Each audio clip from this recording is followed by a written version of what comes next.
Hey, what's going on, guys? It's Hession here. In this video, we're gonna do something a little bit different. If you guys keep up with my buddy Compound Onion, his channel will be linked in the description. It's Compound Onion WT, which stands for warthunder. He released a video, which is really similar to a video I've been thinking about doing for a really long time. Because if you've been watching my channel for a while, you know that I really started doing a whole bunch of warthunder stuff. I said I was gonna try to start streaming daily, or at least as often as possible. And then I uploaded those skill compilations, but I've been kind of apprehensive to make this video because I see a lot of ranting videos on YouTube and it's just like people complaining. But I figured, fuck it, I might as well give my take on it. I'm sure if you pay any attention to the War Thunder content sphere, you'll know that this update has been kind of a clusterfuck. They released the Pantsir because, according to Gaijin themselves, the Tunguska, the 2S6, was not a good enough SPAA, which is, well, it's false. The Tunguska was insanely good. It was my favorite SPAA in the entire game. The reason they think this is because, going off Warthunder stats, people usually try to use it as an anti-tank as opposed to an anti-air, which, in fact, it is an anti-air. And if you watch Spooksten, he mentioned how when the Tunguska first came out, everyone used it like a tank destroyer because they thought it was the ADATS. But the ADATS has anti-tank missiles. The ADATS is better suited for killing tanks than the Tunguska is. Sorry for my phone going off. I don't even know why they added the Pantsir. It's kind of pointless. It's a cool SPAA, but there's a lot of issues with it. For one, because it was so overpowered, they nerfed all Sakhalos missiles as a result. So now it's much harder to aim SPAAs that could have just been avoided if they were to, say, maybe added proximity rounds to the Tunguska for better anti-air. If they were going off purely stats going on anti-air, they could have added, like, proxy rounds. But I don't know if that was historically accurate or not, because it's Cold War Russian tech. Not exactly my forte.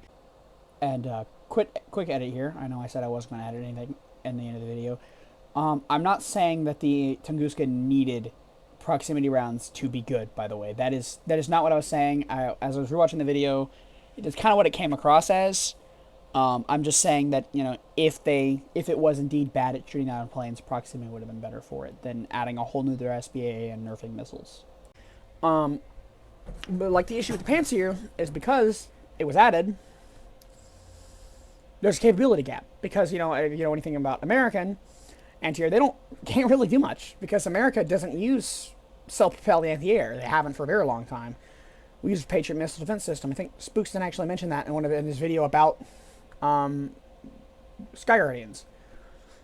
But they also buffed the range of stuff like the ITO-90. I think they also buffed the Flakrad, top-tier German SPAA. Yeah, they buffed the radars of the Flakrad and the ITO-90. The Tor, which I guess the ADATS and the 2S6. But I also agree with Spookston's opinion. Why didn't they just add the Tor to Russia?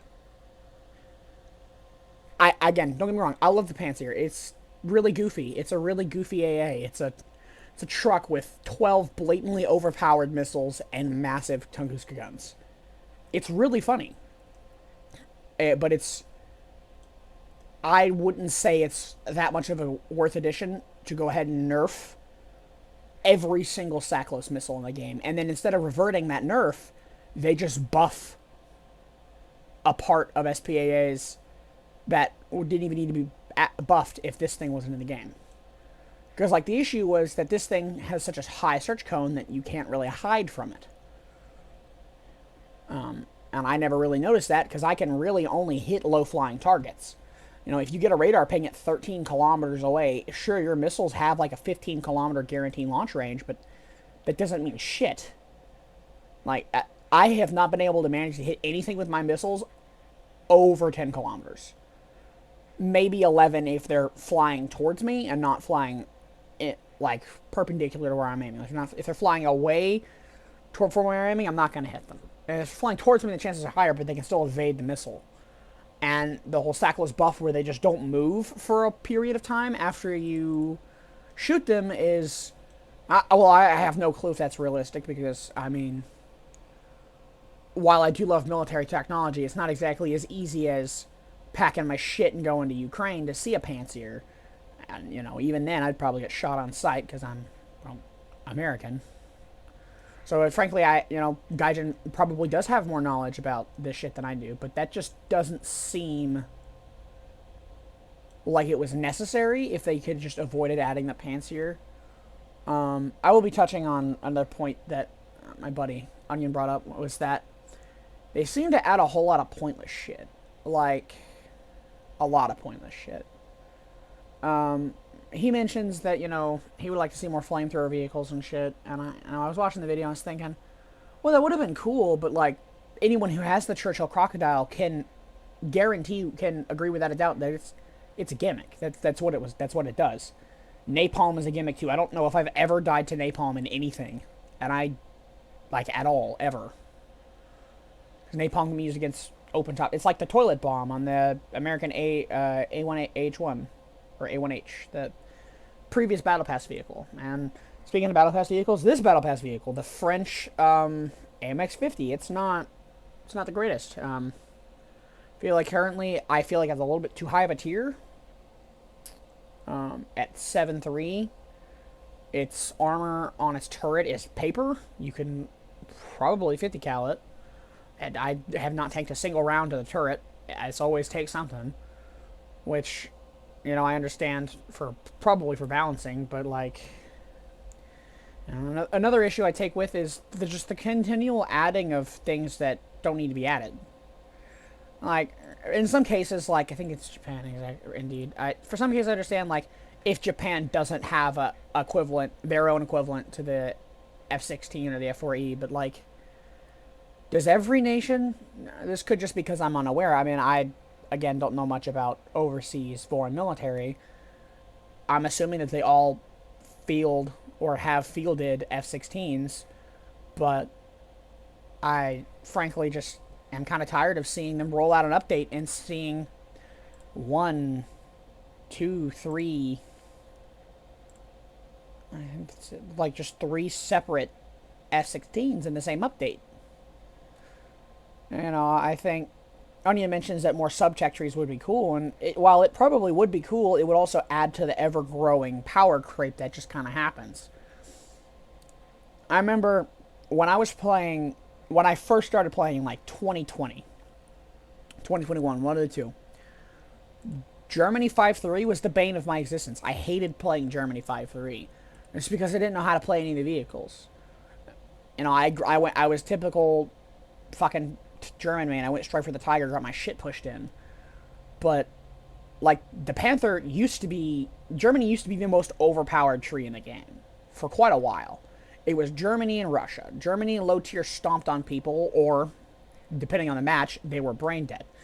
Sometimes they had the IQ of a damn worm, and sometimes they would you'd have that one dude sitting in a Sturmil or a Waffenträger just sitting halfway across the map arcing rounds.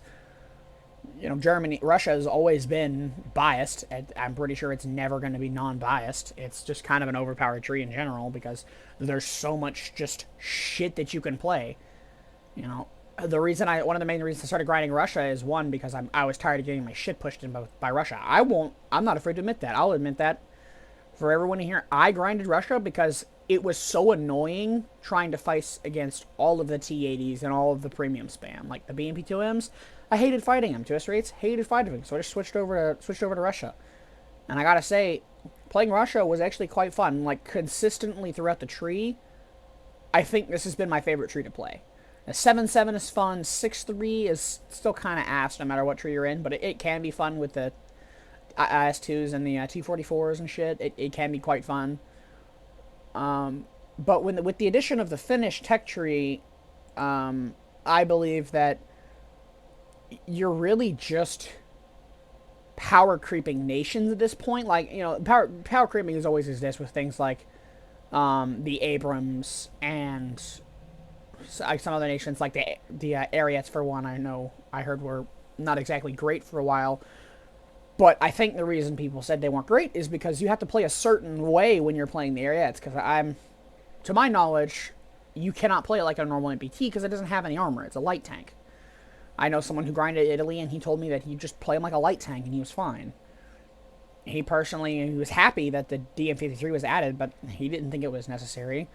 With the addition of the Finnish tech tree, I'm not going to shit on Finland because I know Finnish people and they're pretty chill.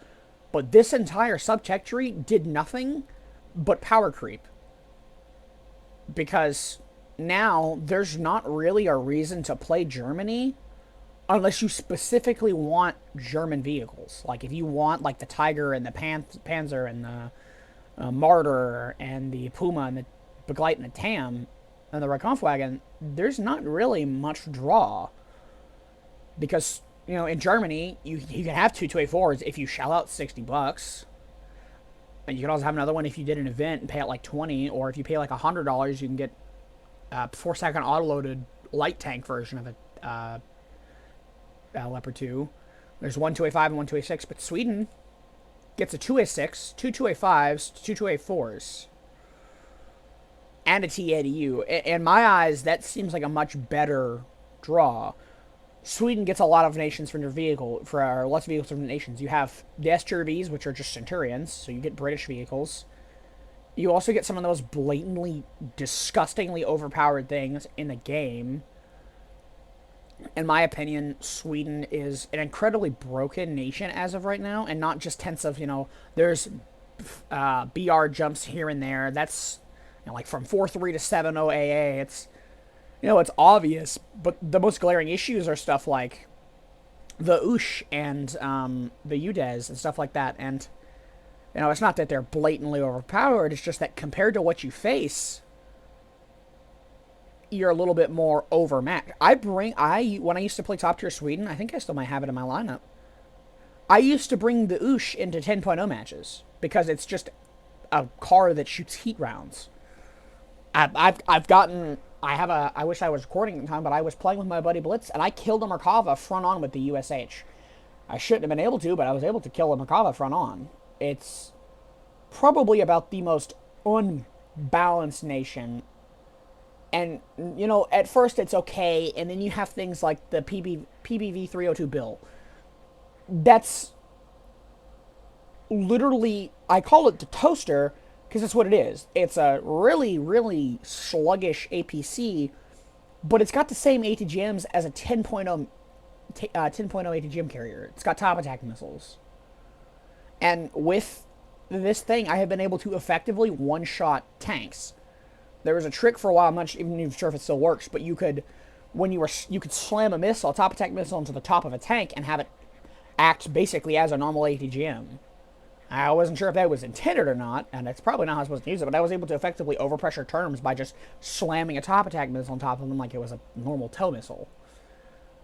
And the top attack niche, it's cool, but it's not necessary. And, I love Sweden as a tech tree, but, especially the newest addition to the Sky Guardians update is this thing. Now, people who may not know, this thing looks really goofy. I think, to quote myself, I said it looked like a Gepard had been dropped too many times and then slapped on a Leopard 2 hull. Because that's what it is. It's a busted-ass AA. My buddy brings this thing out into 11 3 matches, and he does perfectly fine. He got a 7-kill game with this thing without APDS, and it's not just because he's good, it's because it's just brain-dead easy. You can easily side pen tanks about as well as the ADATS does. Maybe even better than the ADATS does, because it fires so fast. I just, it's a little strange, and the reason I slowed down on streaming is because recently I've just been pissed. Because I play the game, and I get, a shit map, and I just don't want to play anymore, but when I'm on stream, I force myself, I'm like, alright, I'm not going to turn off the stream after one game, I'm just going to keep pushing on through, and, I'm going to just do this and this, and it gets real tiring, but, I want to make content, that's why I started, uploading kill compilations, I'll clip kills together, and, I learned how to edit, so, if I'm singing something I think one of the clips in that first video or the second video I have, first or second, I think it was the second video, I was, I was dicking around with my buddies. All of those clips are from me hanging out with my friends, and you'll notice that the last clip doesn't have any audio. And that's because I was singing the Jurassic Park theme in the video, and I wasn't sure if I'd get, in trouble with YouTube for that, because I got a warning for using a non-copyrighted sound song in a video. I got a copyright warning for using a non-copyrighted sounds video or music song in my video a while back. And this has just been War Thunder. It's very bipolar, I feel. Again, I'm taking a lot of inspiration from the YouTubers when I say this, especially Spookson. When Gaijin fixes something, they usually always break a lot more. Like, I don't even know if that was like on purpose or mention the patch notes, because I'm a high schooler. I'm my sophomore year. I'm not going to sit here and read every single patch note. I'm not, I'm devoted to the game. I spent egregious amounts of money on the game, but I'm still a kid. I'm not going to sit here and I'm not going to read for like an hour and a half on all the patch notes. I noticed that they removed the beeping from when your laser warning, when you get lased from laser warning, and I don't think that was necessary whatsoever. In fact, it was quite an easy tell to know when you were, when shit was hitting the fan. I didn't see any reason to get rid of that. Because that was like, if you were in a vehicle like the CV9105 or the 2S38 or the CV9120, without having to look and take your eyes off the main battle, you could see that you were being laser warning, and you could pop smoke in case it was a drone. Well, now you got to pay attention to a silent flashing light in the bottom of your screen, which is cool. But, like, I love War Thunder, and I don't. I think in the past week, I think since this update has dropped, I have said I'm going to quit the game probably about 100 times. I know at one point I literally uninstalled the game and went to sleep because I was just pissed. Like the game is fun, but it's also just really bullshit at times. I know that really is a good message to any of y'all who are like, oh, I'm going to grind Russia so I don't get fucking destroyed. Just because you grind a nation that you were told was blatantly overpowered does not mean it's going to be on easy street. Now, frankly, it's probably because I suck. It's probably entirely a skill issue on my part, because I'm not good at the game. I probably never will be, because I don't play games to be good. I play games to have fun. That's my idea of an afternoon. I come home from school, hop on my computer, and I play games to have fun. A while ago, I tried to play games to be good, but when you play games to be good, you yourself build up some kind of, it's like a feeling of, I have to do it this way or it's not going to work. And at one point, I just took, I think, a 2.5 week break of War Thunder. And that was the most bored I had ever been. I stopped playing, like, every other game that I played. I stopped playing. I was a huge Dark Souls fan, huge Minecraft fan, loved Terraria. I stopped playing all of it. I just lost interest in it. I was like, I'm going to play War Thunder. And, I think, if anything you take from this absolutely unhinged rant, take this message.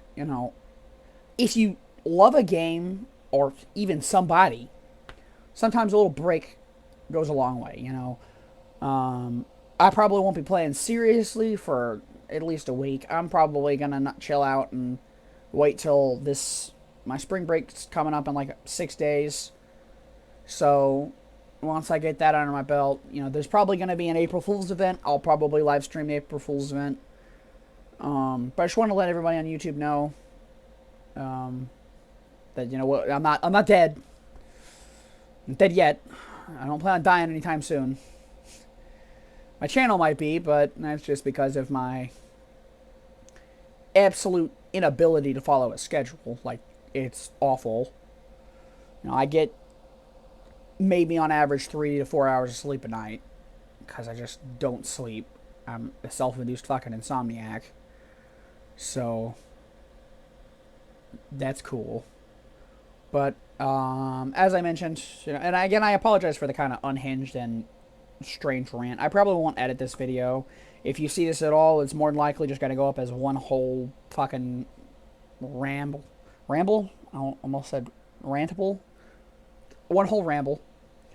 But, I just, personally, I feel as though War Thunder is a really fun game, and like the thing is, people there's a lot of people who talk shit about War Thunder about how it's a worse, World of Tanks and all this and that. But War Thunder's in a unique situation where there's not very many games that are. I can't think of a single game that is as detailed with damage models as this.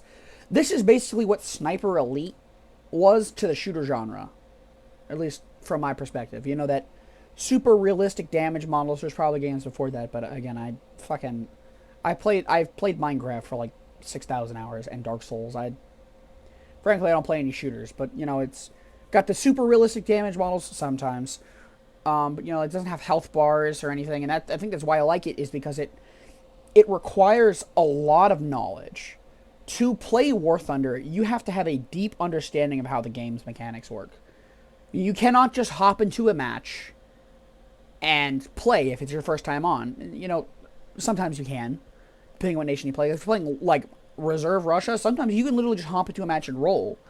But, you get to, like, 5-3 or a little higher, you got to start learning, like, what you can and can't shoot and what you can and can't pen. And some people really just aren't a fan of that. And, frankly, that's one of the main reasons I've stuck with War Thunder so long, is because it's so unique. It doesn't have a health bar, and even as new games are coming out and other things. 1 second. All right, sorry about that. My phone was ringing, but yeah, that's probably going to be it for the video, guys. Just wanted to do a slightly unhinged rant, and I'm gonna, hopefully, if I remember to by the time this goes up, link my buddy Onion's channel. Like, if you go check him out. Do cut him some slack on his newest video, though. He made a little bit of a goof in the beginning, but that's all right. Just don't be too hard on him. And if you guys like his channel, I urge you to check him out. He does stream almost, I think, a couple times a week. I'm not exactly sure how much he streams, because I barely even know what day it is anymore. So, that's going to be it. I'm going to catch y'all in the next one. Peace.